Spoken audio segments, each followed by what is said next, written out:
So the Philadelphia 76ers were considered one of the best teams in the league going into this season, but they fell very short of many people's expectations. A lot of people thought that maybe this is a title contender, that Eastern Conference Finals at the worst. Lots of people had them even going to the finals. But instead of that, they were swept by the Boston Celtics in the first round of the playoffs. Swept. Granted, they were missing probable all-defensive player Ben Simmons, but still.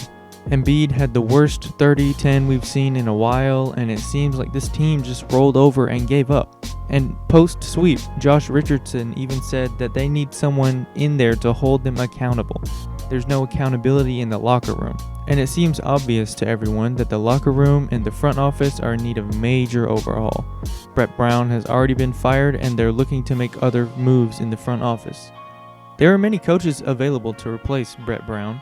Some notable names including Ty Lue, Jason Kidd, and Ime Udoka. Ty Lue would bring championship experience to this team as he, but mainly LeBron, helped bring the Cavaliers to 4 straight finals appearances, winning one of them in 2016. You know that story. Jason Kidd is a great basketball mind, but he doesn't have a very good track record as a head coach, so he's honestly less of a actual candidate. And then there's Udoka. I hope I'm pronouncing his name right. He's a well-traveled basketball player, playing overseas as well as playing for about 6 teams in the NBA before retiring in 2012 and joining Greg Popovich's staff. He was a top assistant in the Spurs organization for a long time until he joined Philadelphia in the 1920 season. So he'd definitely be the easiest hire, but he's also drawn interest from several other teams, so we would have to act swiftly. Anyway, let's move on to... Hold up, I'm getting a call. Hello?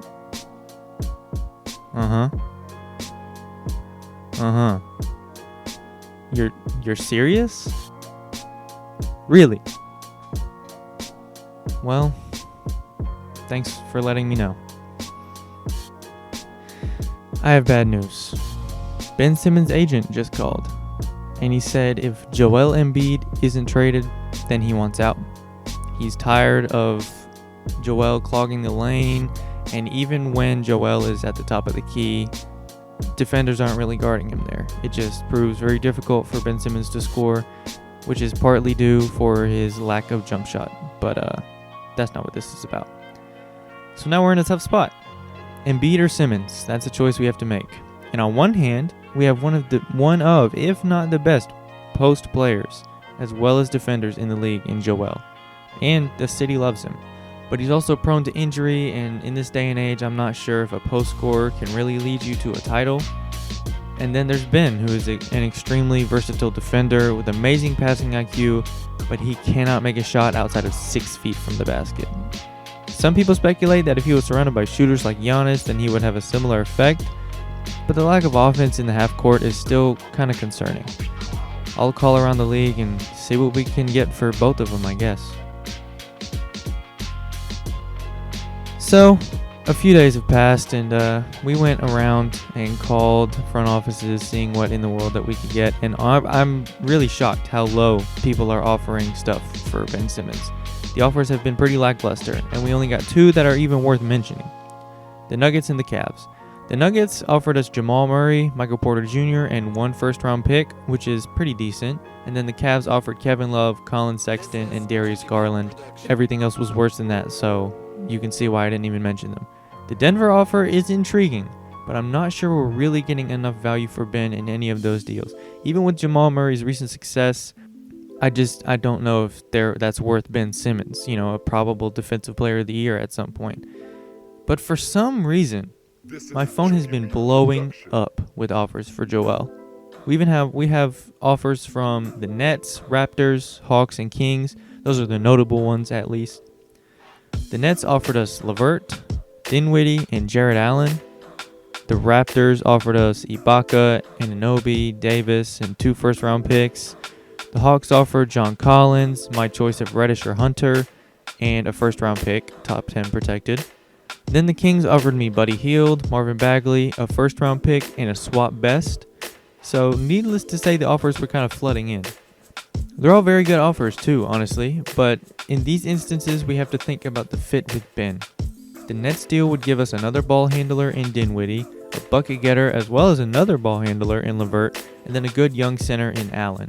It would definitely help with our depth issues, but none of those guys are super standout. The Raptors deal is probably the worst out of all of them in terms of win-now players. Actually, that's not true in terms of future assets, I guess. Ibaka's getting up there in age, and he would have to be a sign and trade, probably a 1-year deal, maybe 2. And while Anunoby and Davis are good players, I don't think they justify Joel Embiid, even with the 2 first-round picks. The Hawks offer is interesting for both sides as they just acquired Capella and would likely find a trade partner for him after this move, but this is probably the best offer in terms of young talent.